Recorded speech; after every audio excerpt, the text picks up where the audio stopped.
Horror कहानियां थी। खून की प्यास पार्ट 2।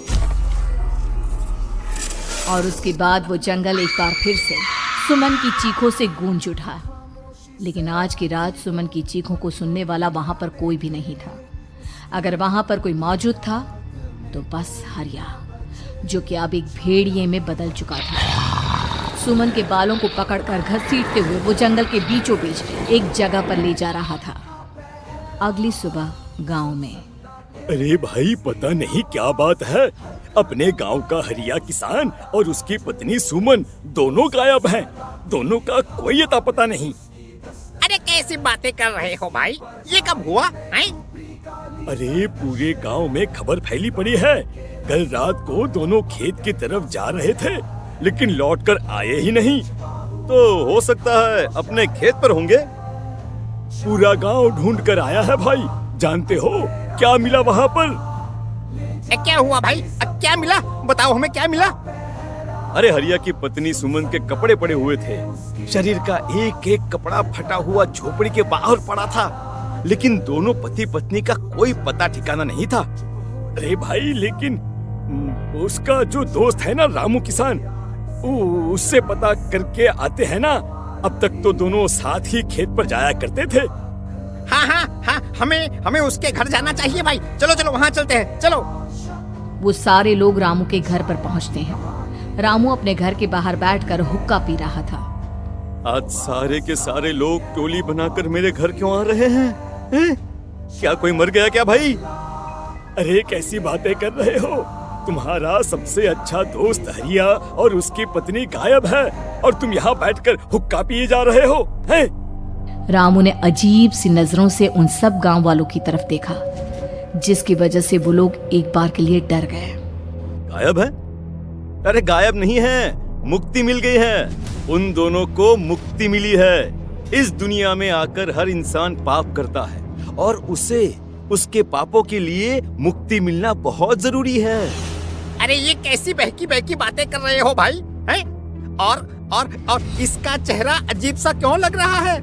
लगता है दोस्त के मरने का गम बैठ गया है। पागल हो गया है शायद ये पागल।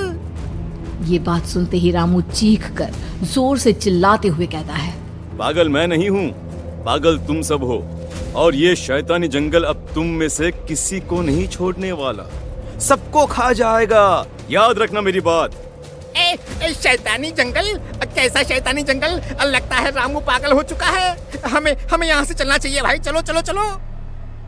तभी रामू की पत्नी बाहर आती है। नहीं, आप लोग इनकी बात का बुरा मत मानिए। 2 दिन पहले हरिया के साथ खेत पर गए थे। जब से वहाँ से आए हैं तब से ऐसी ही बातें कर रहे हैं। भगवान जाने ऐसा क्या देख लिया उन्होंने, खेत में कुछ भी बड़बड़ाते रहते हैं।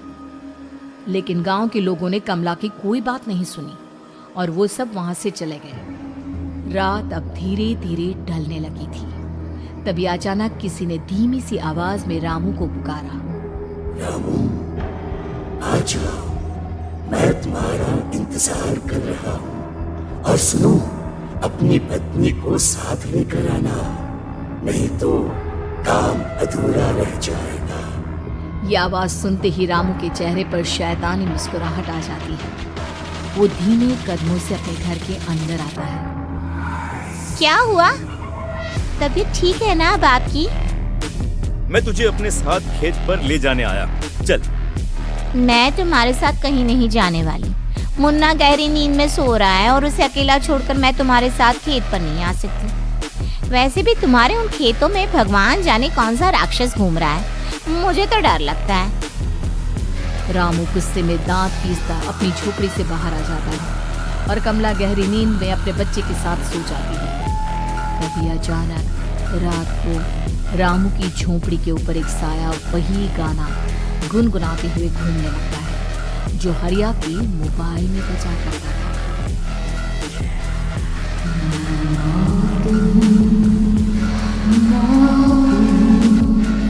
मौत जो बसनी है चारों, जो आएगी कहीं से भी निगल जाएगी सबको। मैं बर्बाद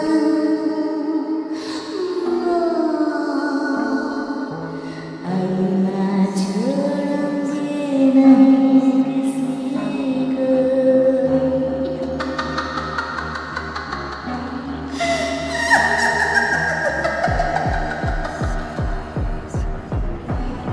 ये आवाज सुनकर रामू की पत्नी कमला की आंख खुलती है और वो देखती है कि उसका मुन्ना अपनी जगह से गायब है।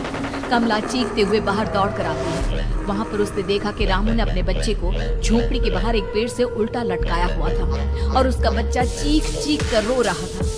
वहीं दूसरी तरफ एक साया बच्चे के ठीक नीचे आग जलाकर उसके चारों तरफ हैवानों की तरफ नाच रहा था। छोड़ दो मेरे बच्चे को। अरे क्या कर रहे हो तुम? शर्म नहीं आती तुम्हें अपने ही बच्चे को इस तरह मौत के हवाले करते हुए? अपना बच्चा? किसने कहा ये मेरा बच्चा है? अरे ये तो उस रामू की औलाद है, इस गांव के किसान रामू की, और मेरी दुश्मनी इस गांव के हर इंसान के साथ। क्या कैसी बात कर रहे हो तुम? और ये औरत कौन है? ये मेरे बच्चे को खा जाएगी। तभी अचानक से उस साया ने एक बेहद खतरनाक दिखने वाली औरत का रूप ले लिया और उसकी आंखों से आग निकल रही थी। सही पहचाना तूने, मैं तेरे बच्चे को खा जाऊंगी। अगर तू अपनी इस हैवान के रामू के साथ जंगल नहीं आई, मैं तेरे बच्चे को खा जाऊंगी।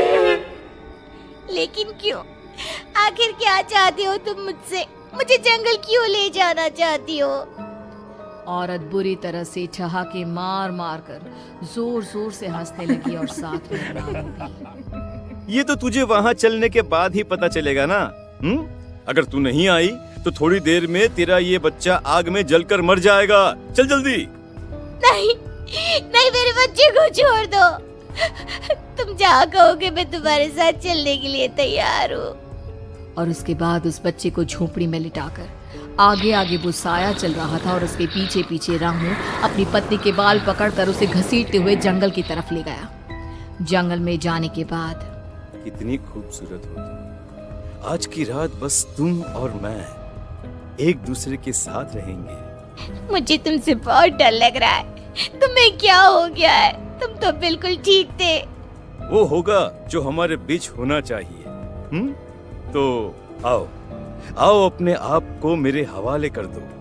कमला ने डर की वजह से अपनी दोनों आंखें कसकर बंद कर ली थी। रामू ने बुरी तरह से चीख कर कमला से कहा, आंखें खोलो अपनी और मेरी तरफ देखो। कमला ने जैसे ही अपनी आंखें खोली उसने देखा कि रामू एक खतरनाक खूनी हैवान में बदल चुका था।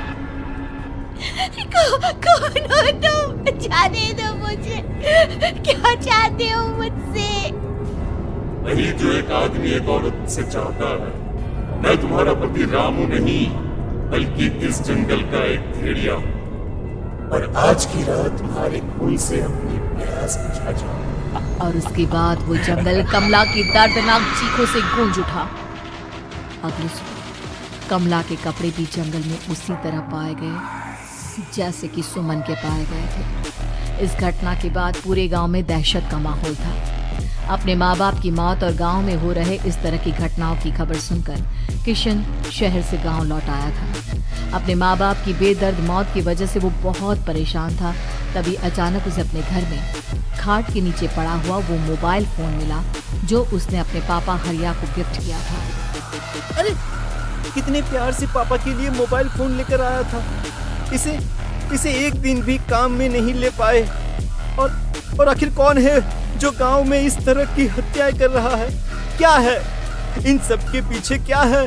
मुझे पता करना ही होगा, वरना एक दिन पूरा का पूरा गांव खाली हो जाएगा। इस गांव में एक भी जिंदा इंसान नहीं बचेगा।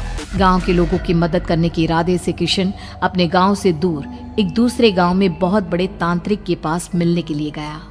तांत्रिक बाबा, अब आप ही कुछ उपाय बता सकते हैं। भगवान जाने हमारे गांव को किसकी नजर लग गई है। नजर नहीं लगी है, किसी ने तुम्हारे गांव को बद्दुआ दी है। किसी सताई हुई आत्मा का प्रकोप है और अब वो पूरे गांव में किसी को नहीं छोड़ेगी जब तक उसकी आत्मा को शांति नहीं मिल जाती।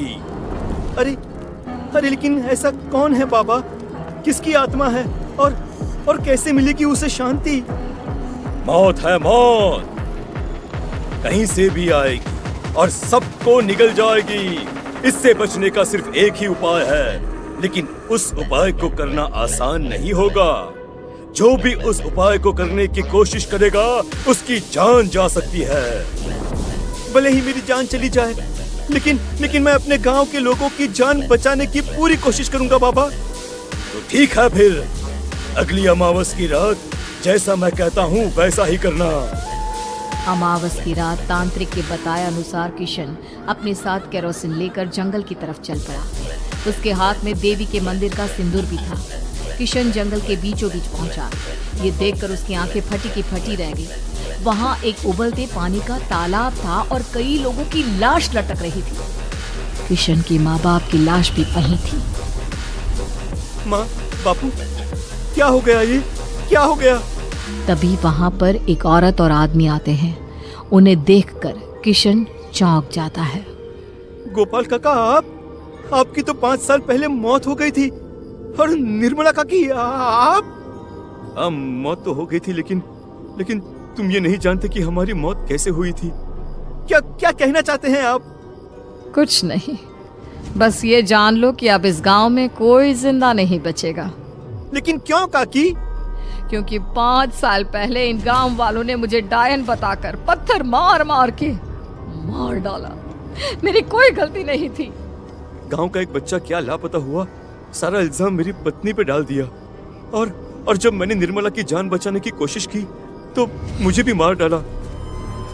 आपके साथ ये बहुत गलत हुआ काकी, लेकिन आप जो कर रहे हैं वो भी सही नहीं है ना?